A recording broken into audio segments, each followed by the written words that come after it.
Chers amis, chers auditeurs, bonjour, Monique Nakache à l'antenne pour Paris Culture et Spectacle. Cette semaine, et probablement dans les semaines à venir, je voudrais vous donner le plaisir de réécouter, d'écouter pour ceux qui ne connaissent pas, ce qui m'étonnerait fort, mais surtout de danser sur la musique de Raoul Journo, le grand Raoul Journo, le grand chanteur judéo-tunisien qui a mis à l'honneur des chansons populaires que tout juif tunisien se doit de connaître, ne serait-ce que par la mélodie. Et à ce titre, aujourd'hui, j'ai le grand bonheur de donner la parole à une de ses filles.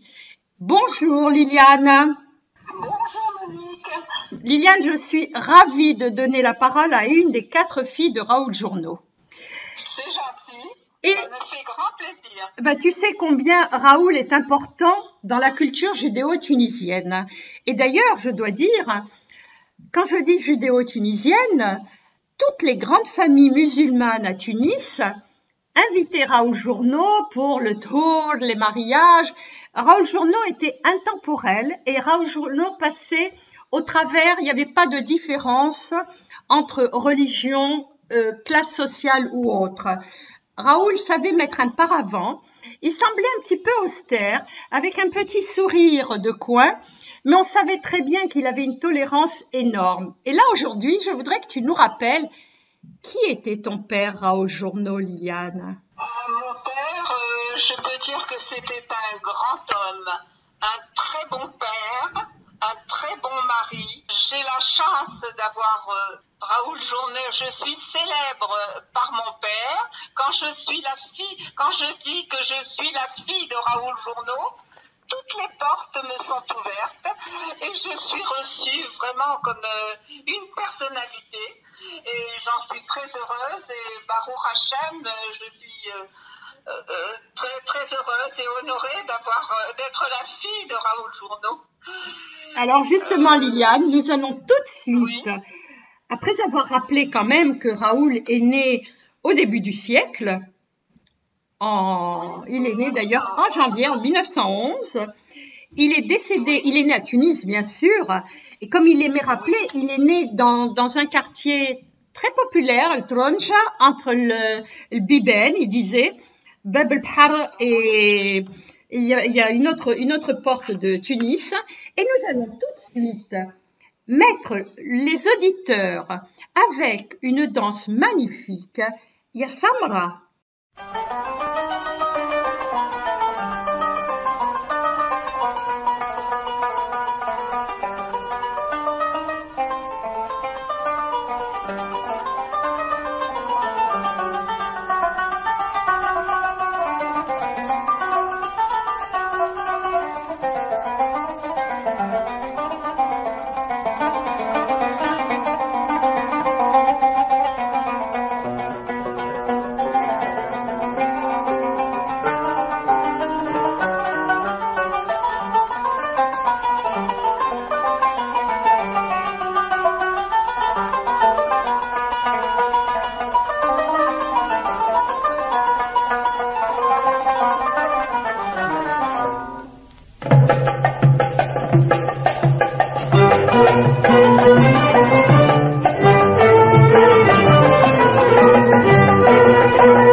سمرة مبها عينيك والوشمة مدى جواتك يا فرحي كيف نلاقيك يا فرحي كيف نلاقيك على عيني بعضك ميون يا سمرة يا جمح اللون يا سمرة يا جمح اللون يا سمرة يا جمح اللون يا دجلة من العرجون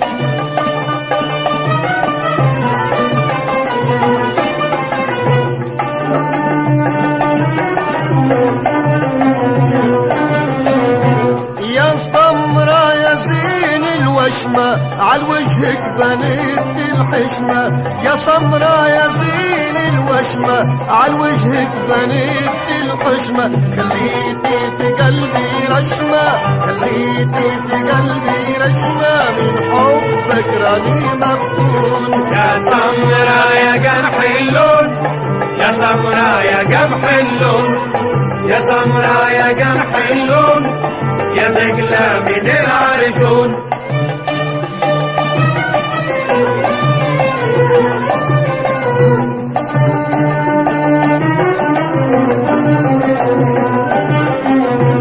يا سمرة زينة فتان يا زينة زينة العربان يا سمرة زينة فتان يا زينة زينة العربان من حبك بيت حيران من حبك بيت حيران في كلمة منك مرهون يا سمرة يا جمح اللون يا سمرة يا جمح اللون يا سمرة يا جمح اللون يا دجلة من العرجون يا سمرة يا جمح اللون يا سمرة يا جمح اللون يا سمرة يا جمح اللون يا دجلة من العرجون. Alors maintenant, Liliane, j'aimerais bien qu'on parle un peu de l'enfance de ton papa.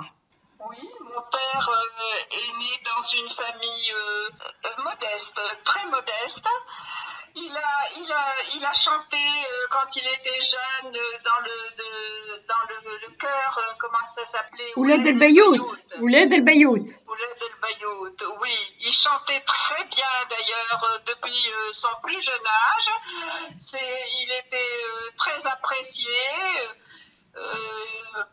par tout le monde, dans sa jeunesse, il a chanté des chansons sur sa mère. Et puis, je vais vous raconter une anecdote qui va vous faire rire certainement. Quand je suis née à la rue des Tanneurs et mon père me berçait tous les soirs en chantant. Et les voisins lui ont dit tu sais Raoul, je voudrais bien que ta fille pleure tous les soirs. Ça, il leur a dit c'est parce que ça nous berce, on t'entend chanter et c'est un grand kiff, ça nous berce à nous aussi. Quel bonheur, quel bonheur. D'autant que, Liliane, tu portes le prénom de ta grand-mère paternelle à laquelle il était très attaché, Joëja. Joëja, exactement. Hein? Et là, justement, on va... D'ailleurs, je m'appelle Liliane Joëja sur tes papiers. Sur mes pièces d'identité, voilà. Et là, en hommage à l'amour que portait Raoul Journeau à sa maman, nous allons l'écouter dans cette très belle chanson dans laquelle il s'adresse à sa mère, Ya Ommi. Ya Ommi la Hnina, ô ma mère tant aimée.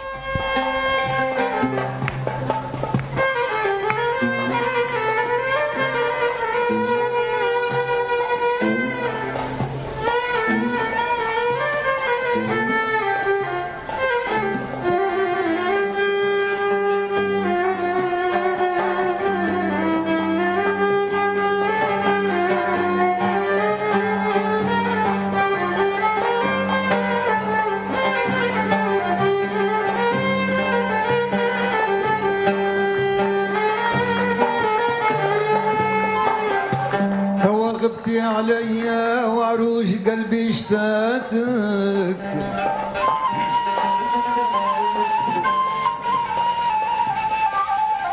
عطب وصولك عليا يرحم الام اللي ضناتك يا ويح يا ويح يا ويح من ماتت امه زيق انسالة بقالة لا أخت ولا بنت غم ولا حد يعدي أهبالة. يا أمي الحنينة يا أمي الحنينة يا لي ريحتك بالمسك ديمة. يا أمي الحنينة يا لي ريحتك بالمسك ديمة. نلعب ونغضب مع الأصحاب لكن انت يا أمي فرحانة معايا الديمة. وحشتك يما وحشت اخواني وحشتك اللمة. وحشتك يما وحشت اخواني وحشتك اللمة. نرجعش نشوف اللي مخاطب فمه. نرجعش نشوف اللي مخاطب فمه. يفك دمعي مليا عيني الوحش والغربة. وجعلوا علي الوحش والغربة. جعلوا علي الوحش والغربة جاروا عليا. وإن شاء الله كل عسكري إسرائيلي يروح لداره لا سو لا سوية الوحش. Alors, Liliane, ton papa a quitté la Tunisie en 65, en 67, donc après, pendant la guerre des 6 jours, en fait.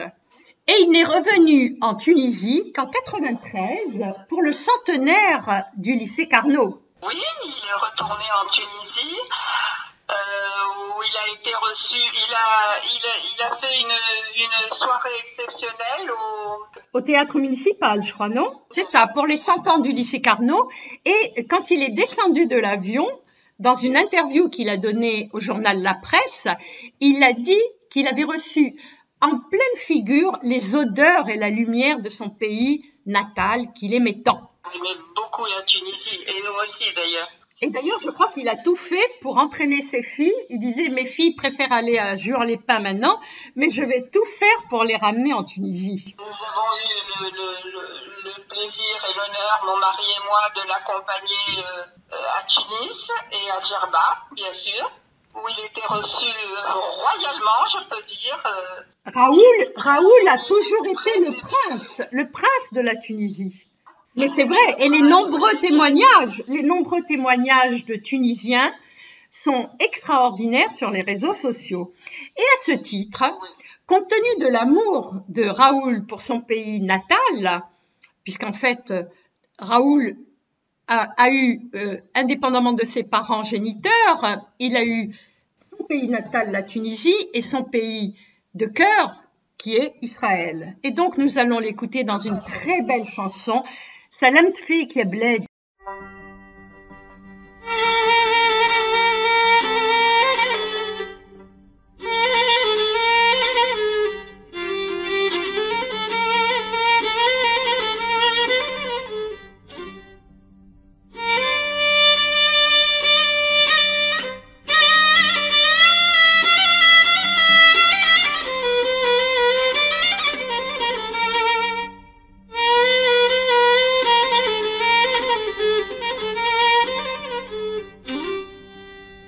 يا بلادي ما ننساك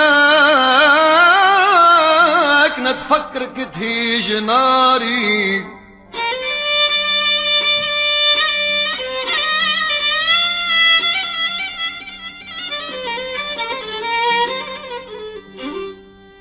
يا بلادي ما ننساك يا بلادي ما ننساك نتفكرك تهيج ناري.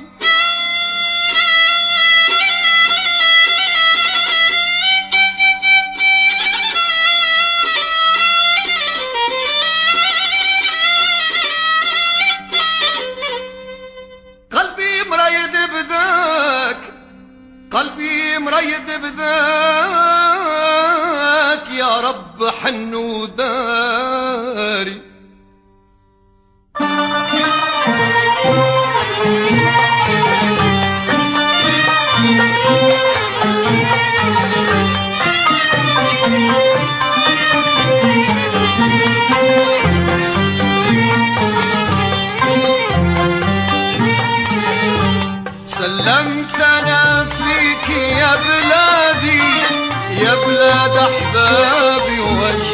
بلادي سلمت أنا فيك يا بلادي يا بلاد أحبابي وأجدادي سلمت في الجنة تخلع وبنا سلمت في الجنة تخلع وبنا يا ناري يا ناري عليك يا بلادي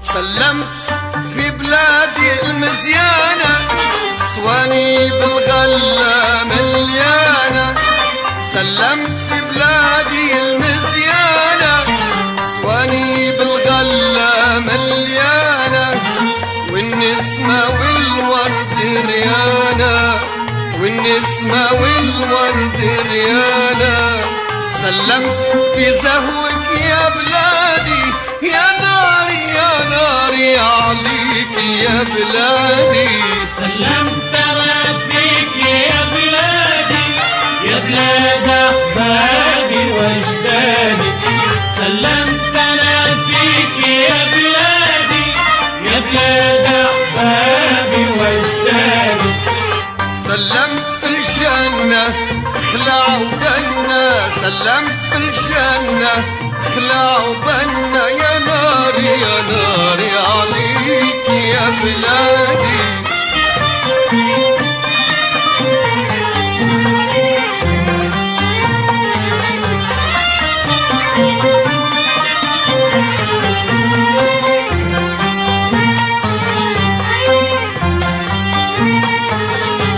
يا محلى بحرك يسحرني في حلق الوادي فكرني سد محلى بحرك يسحرني في حلق الوادي فكرني يا ربي واشي صبرني يا ربي واشي صبرني وقتاش نزورك يا بلادي يا ناري يا ناري عليك يا بلادي سلمت أنا فيك يا بلادي يا بلاد أحبابي وأجدادي سلمت أنا فيك يا بلادي يا بلاد أحبابي وأجدادي سلمت في الجنة خلع وبنا سلمت في الجنة خلع وبنا يا ناري يا ناري عليك يا بلادي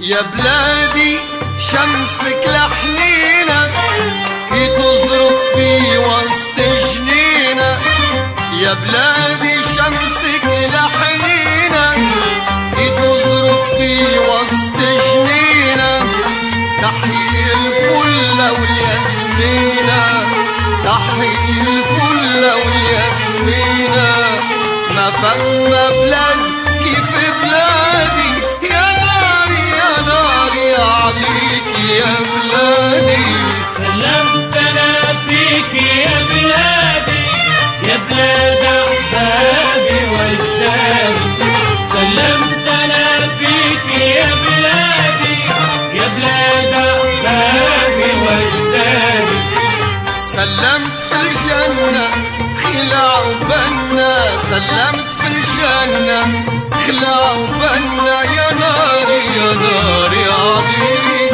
يا بلادي.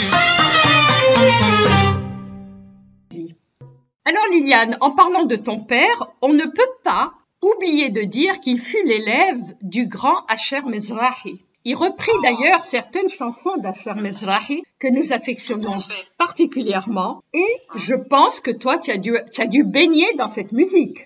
Oui, bien sûr. Les répétitions se faisaient chez nous à la maison. Très sympa, bien sûr. Oui, et puis des musiciens, lui, nous faisaient réciter les leçons. Quel kiff!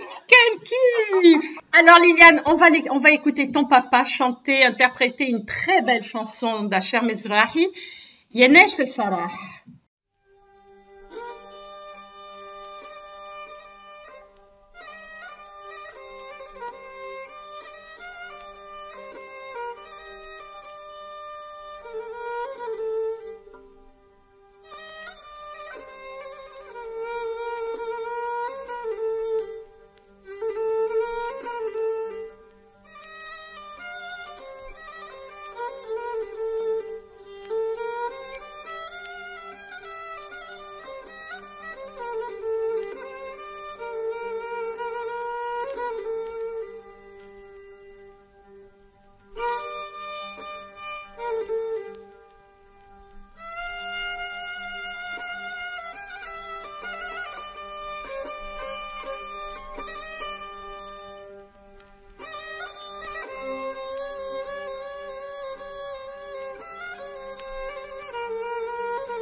يا لندرا يقوم شي السعد نرجع ونشوف غزالي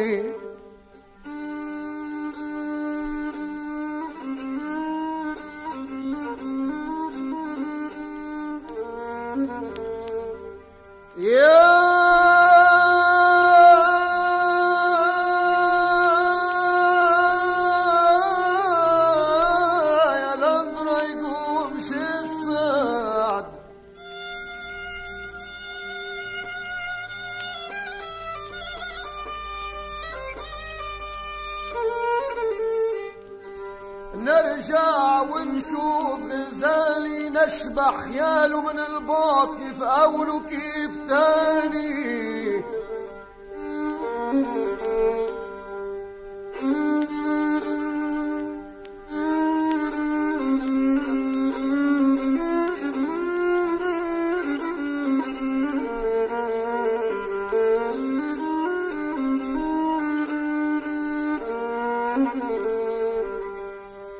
نشبع خياله من البعد كيف أول وكيف تاني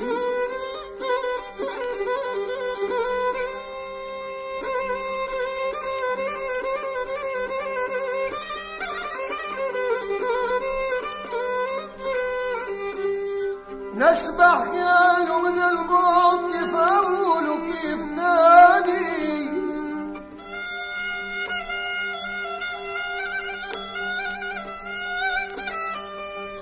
نبعت سلامي معرض نبعت سلامي معرض عقب الشتا والليالي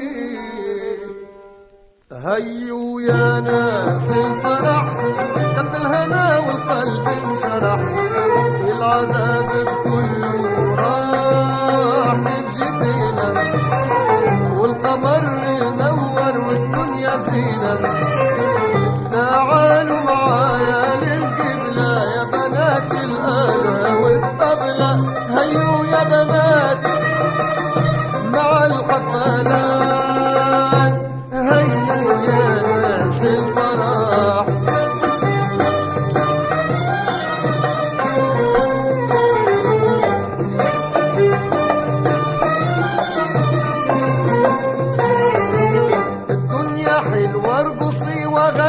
والقلب خالي بدوية حلوة حسنها فتني شغل لي بالي مرشقة لبسان هايم في حبها وهواها زيد الخلخال يزهى قلبي كيف نراها هيو يا بنات مع الحفلات هيو يا ناس الفرح هيو يا ناس الفرح دم الهنا والقلب انشرح العذاب كله راح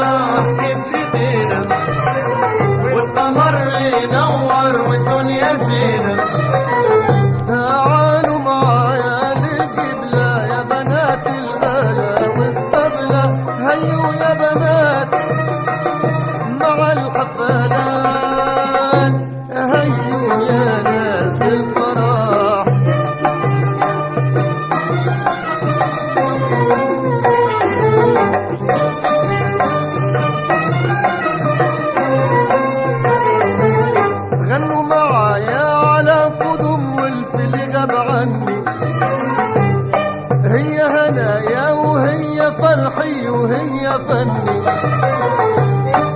يا ذوي البال يا محلى قدك يا ريدي كلك جمال انت فرحي وانت عيدي هيو يا بنات مع الحفلات هيو يا ناس الفرح هيو يا ناس الفرح دم الهنا والقلب انشرح العذاب كله راح كيف جيتينا والقمر ينور والدنيا زينة تعالوا معايا للقبلة يا بنات الآلة والطبلة هيو يا بنات مع الحفلات هيو يا ناس الفرح. Liliane, je rappelle aux auditeurs que Liliane est la fille aînée du grand Raoul Journeau. Et avant de terminer cette émission,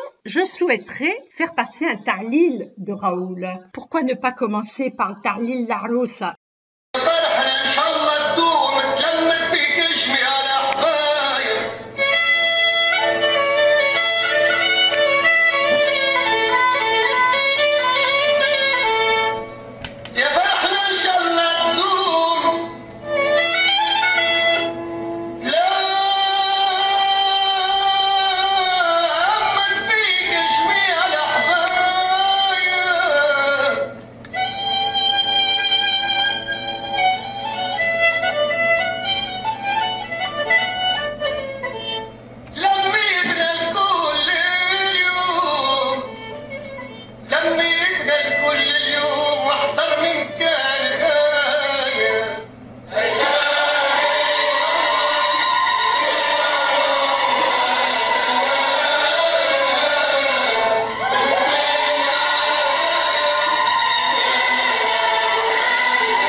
La communication téléphonique ayant été interrompue, Je dis aux auditeurs au revoir de la part de Liliane, fille de Raoul Journeau. Quant à moi, chers amis, je vous dis à la semaine prochaine. Monique Nakache pour Paris, Culture et Spectacle.